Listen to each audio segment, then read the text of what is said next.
Bonjour, nous sommes bien entendu à l'université à Paris ici, à la cité universitaire, là où on participe bien sûr à la rencontre internationale de jeunes francophones qui se retrouvent ici, parlant du vivre ensemble, d'être ensemble et aussi comprendre les uns et les autres ce qui se passe réellement à travers le monde.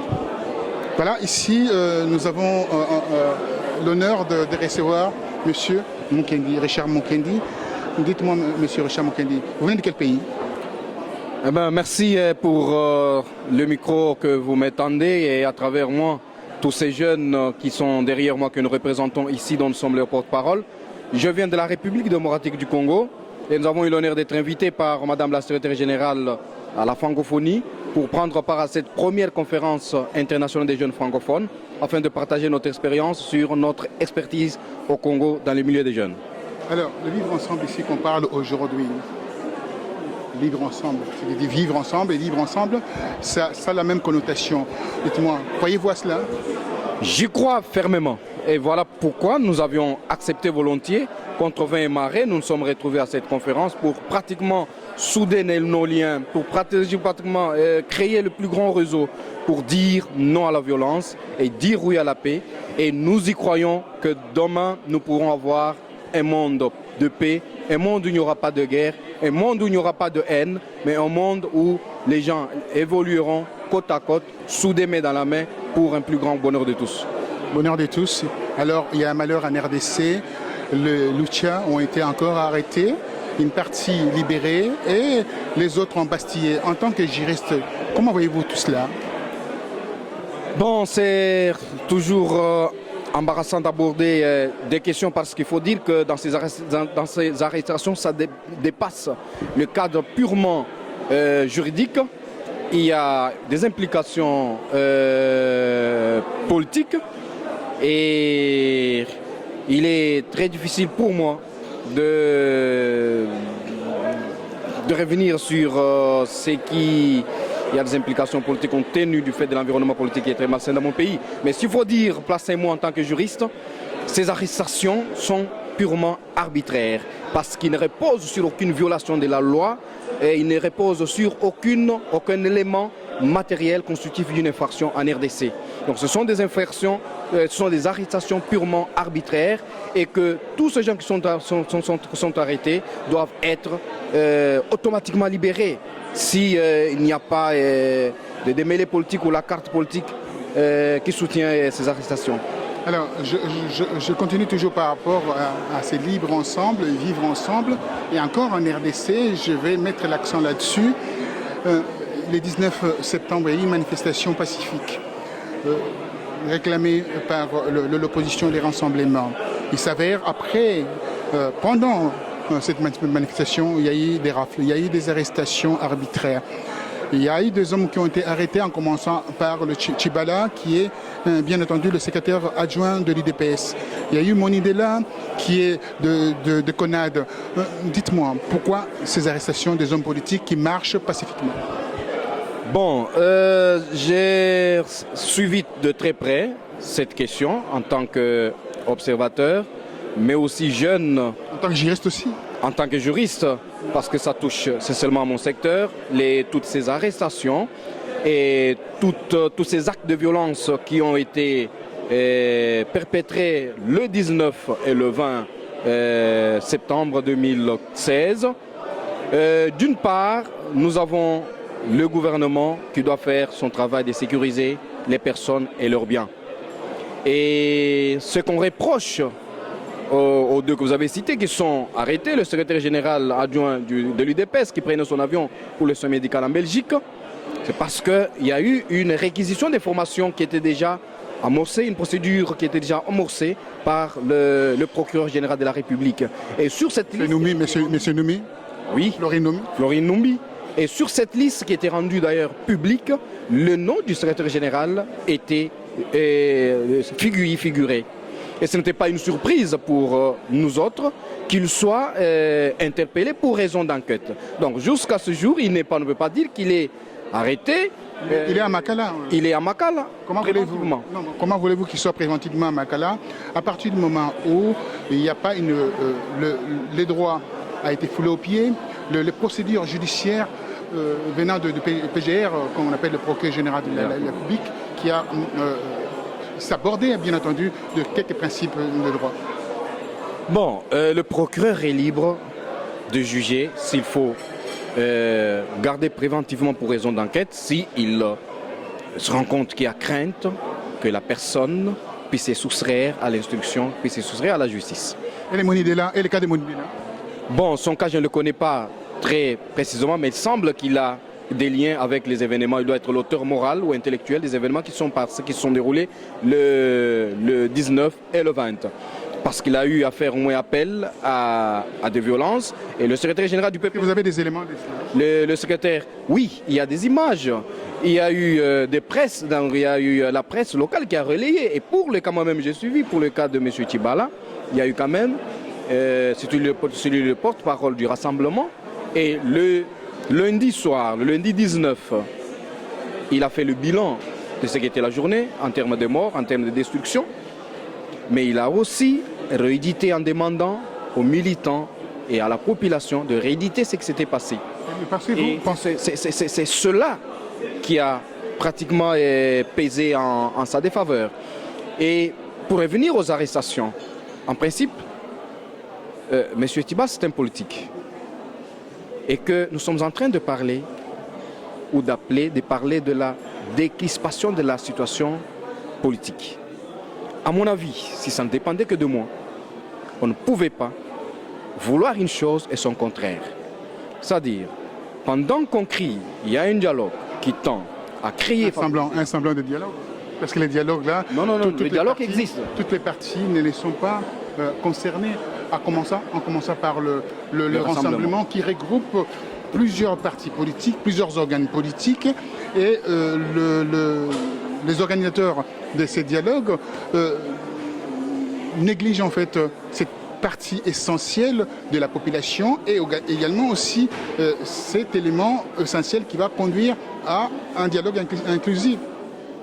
Monsieur le journaliste, peut-être que vous n'avez pas l'information, je vais vous donner la vraie information. Donnez-moi la vraie information parce que je suis très au courant de cette... balai diplomatique opéré à Limité. À Limité, bien entendu, chez le président Étienne Tshisekedi. Par la communauté internationale, par l'Union africaine. Et dernièrement, il y a une délégation des ministres des Affaires étrangères, de la SADC, qui ont rencontré le patriarche Étienne Tshisekedi afin de lui demander de rejoindre le train du dialogue.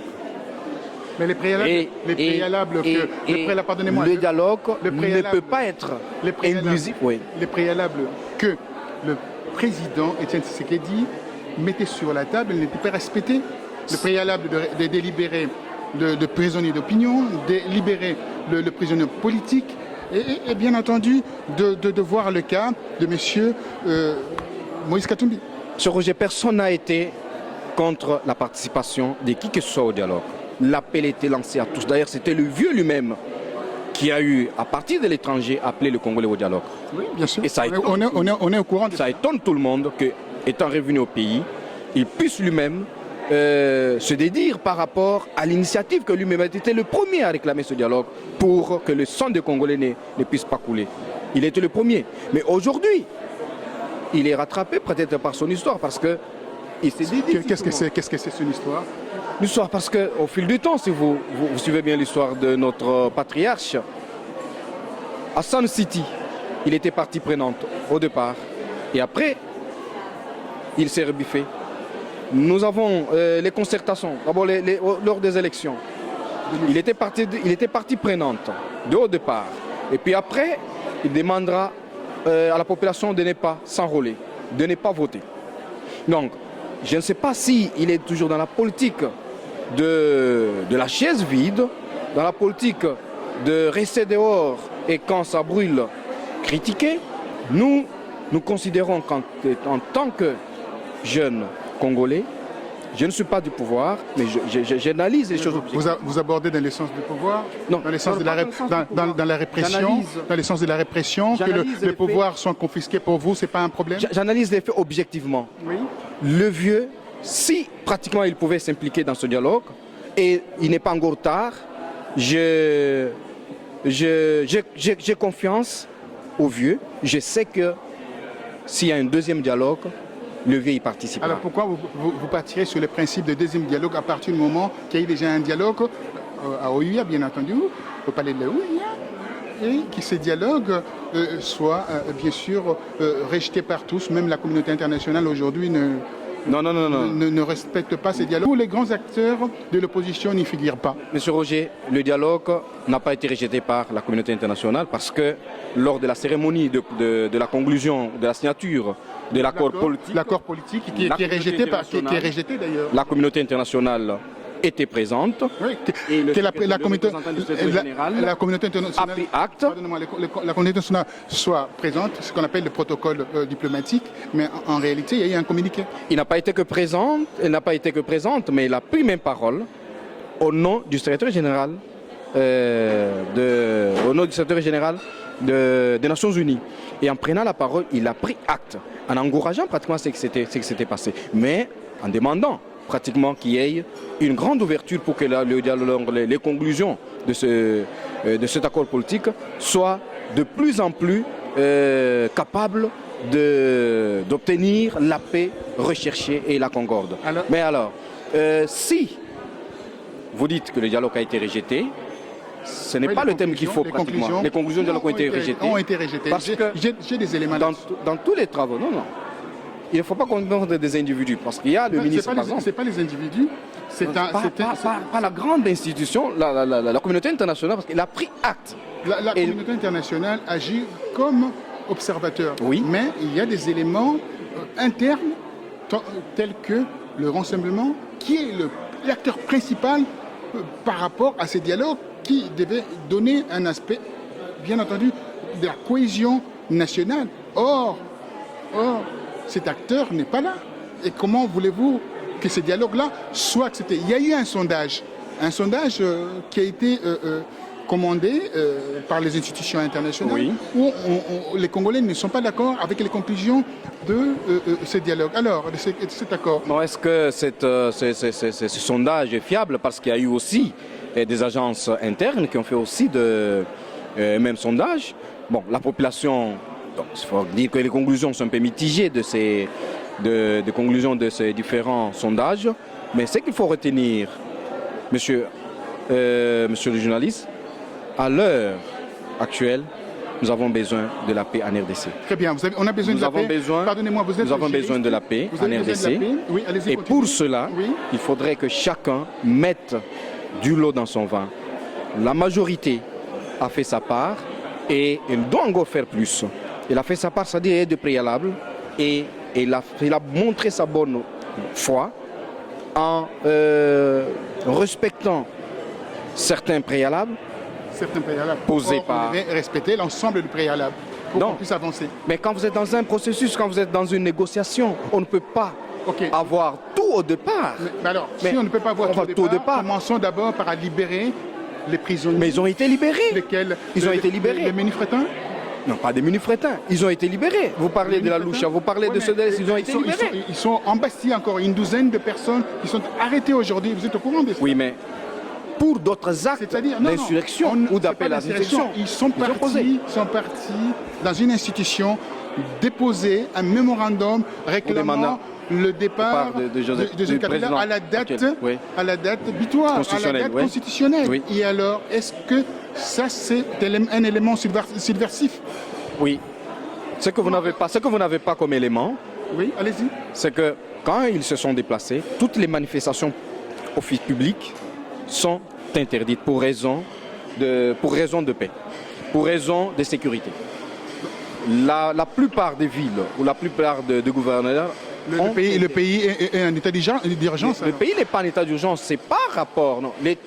L'autorité est compétente, l'autorité est responsable de dire, et ce ne sont pas des actions, ce ne sont pas on n'a pas interdit, ce ne sont pas des interdictions éternelles. C'est pendant une certaine période parce qu'on a constaté qu'il y avait un danger. Parlons de danger de la Constitution aujourd'hui. Oui. Parce que je reste dans le cadre juridique, vous êtes un homme de droit, vous devez le savoir. Il y a eu des articles de la Constitution inhérents, bien entendu, à l'organisation des élections, au respect, bien entendu, des organisations des élections. L'article 70-73 qui explique bien les choses. Or, le gouvernement, le régime en place n'a pas respecté ces principes fondamentaux et bien entendu notre loi fondamentale, qu'on appelle la loi de la République, la Constitution, pour organiser des élections à un temps qui a été déterminé par la Constitution. Ne croyez-vous pas que c'est une trahison? Ce n'est pas une trahison dès lors que la volonté a été manifestée d'organiser ces élections à temps. Dès l'avènement de Malmalou à la tête, d'heureuse mémoire à la tête de la CENI pour la... Vous parlez d'heureuse mémoire? On ne peut pas cracher, je suis africain, je ne peux pas cracher quelque chose. Ce n'est pas question de cracher. L'histoire, on ne doit pas oublier l'histoire. Cet homme a foulé au pied, bien entendu, c'est un principe de la démocratie. Je retiens d'un homme, j'ai de lui un homme de Dieu, je retiens de lui... Et moi, je suis un homme de Dieu aussi, vous êtes un homme de Dieu fabriqué par un serviteur de Dieu. Et je ne sais pas, chacun pêche. On parle de la République, on parle de la religion ici. On parle de la République. Mais oui, chacun pêche, c'est-à-dire chacun on parle de la République. a toujours son talon de Chine. Oui. Mais mal, s'il y a des choses à lui reprocher, moi je n'ai rien pratiquement à lui reprocher. Il a fait impeccable son travail en 2006. Par rapport à la Constitution, je disais, dès l'avènement, le gouvernement a montré sa bonne volonté. Oui. Je veux dire, dans ce qui nous arrive aujourd'hui, c'est-à-dire l'incapacité d'organiser les élections dans le délai, la responsabilité est partagée, d'une part entre la majorité gouvernante et d'autre part par l'opposition.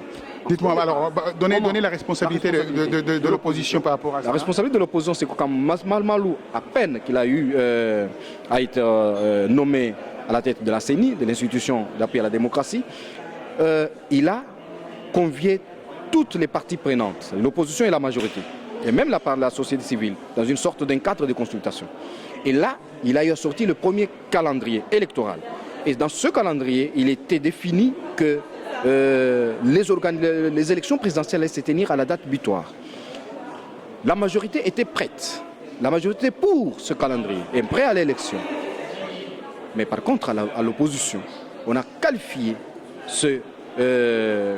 ce calendrier d'irréaliste. Oui, et en demandant pratiquement... Vous savez pourquoi c'était irréaliste? Vous le savez pourquoi c'était irréaliste? L'opposition avait posé des problèmes de l'enrôlement de nouveaux majeurs, parce que c'était injuste. Il y a au moins 6 millions, il y a 6 millions à peu près de nouveaux majeurs qui devaient bien entendu prendre part aux élections, aux prochaines élections. Exact. Deuxième fois, les toilettages du fichier électoral qui était corrompu. C'est des préalables. Dans le MLC, José Makila, vous le savez, de l'acquaintance familiale avec Vital Caméré. Non, mais celui-ci est des mandats, qu'est-ce que vous dites?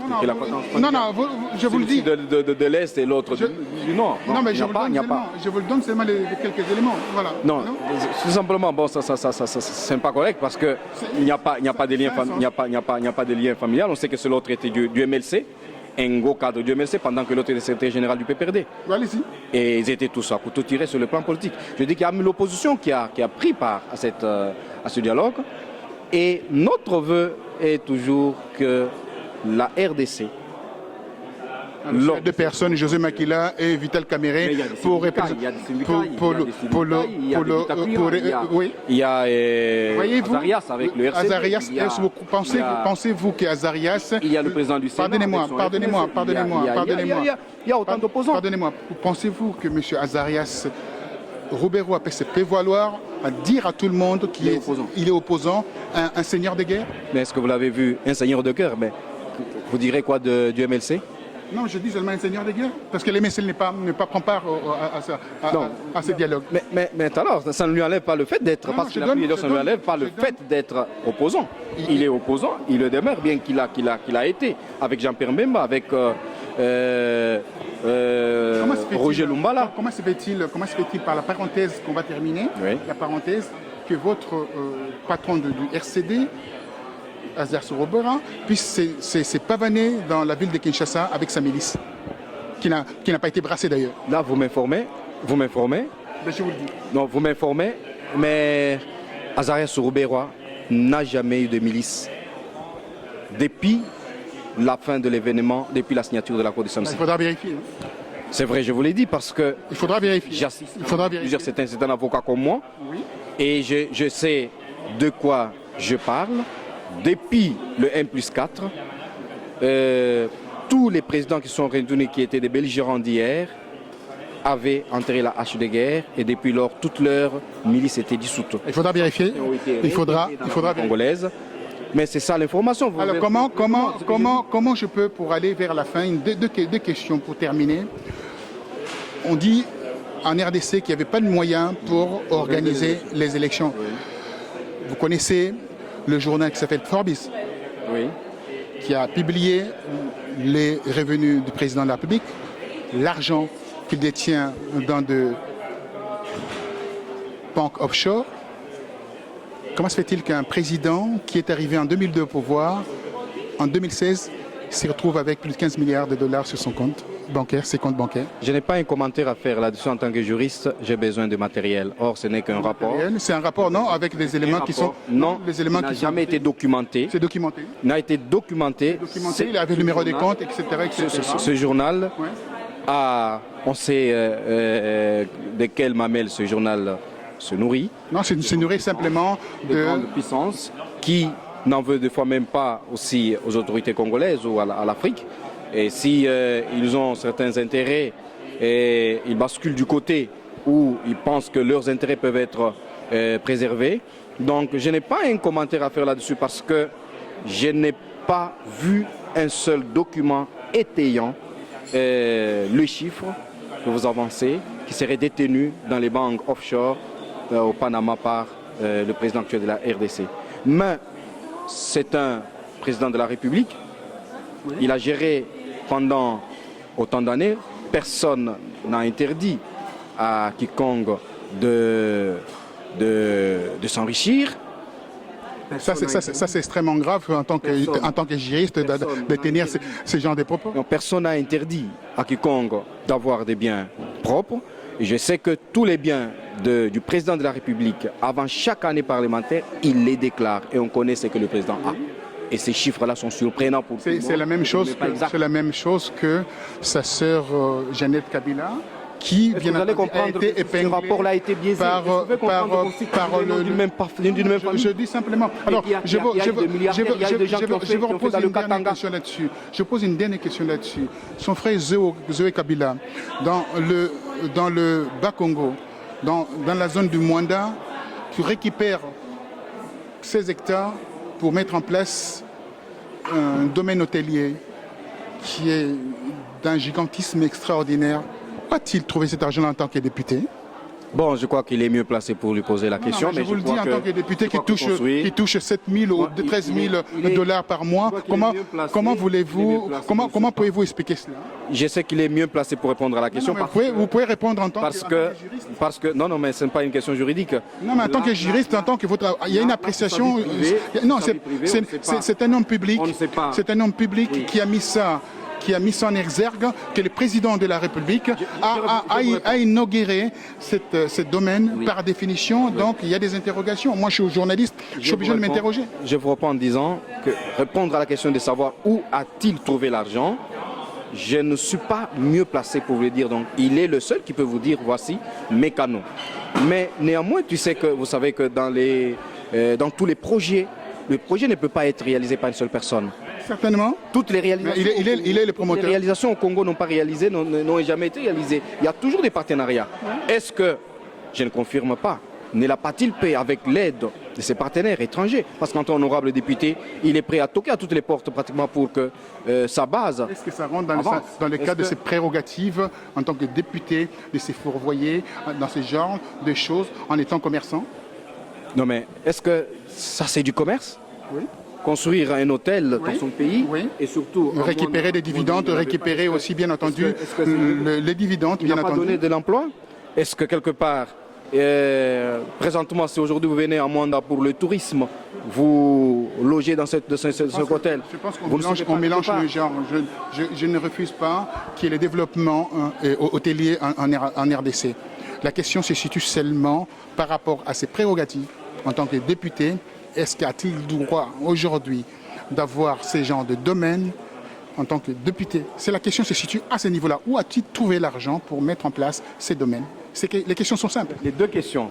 À la première, je réponds directement en disant qu'il est mieux placé, mais je me dis, si il a construit, rien ne prouve qu'il ne l'a pas fait avec l'aide de ses partenaires et que ce n'est pas peut-être son argent propre.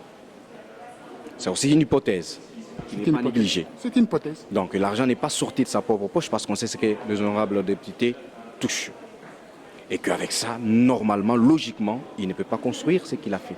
Mais aussi, il faut savoir que c'est un député.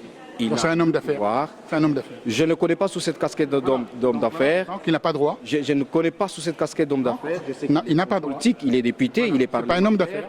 Il est parlementaire, il est porte-parole de ce petit peuple qui crie qu'au Bas-Congo, il n'y avait pas des édifices hôteliers et il a réussi peut-être à travers ce contact, à travers ses relations, il a doté le Bas-Congo de ce truc. Par rapport à la deuxième question, de savoir si, en tant que député, il a le droit, les prérogatives de faire ce qu'il a pu faire, mais je ne sais pas si un député ne peut pas. Si vous ne savez pas, si vous ne savez pas, un homme de droit qui ne le sait pas, alors moi ça commence à m'inquiéter. Je ne sais pas si un député ne peut pas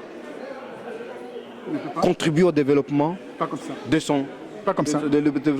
Il est là à surveiller le gouvernement au nom de son peuple qu'il a élu. C'est ça le rôle d'un député. Je ne suis pas là à vous apprendre.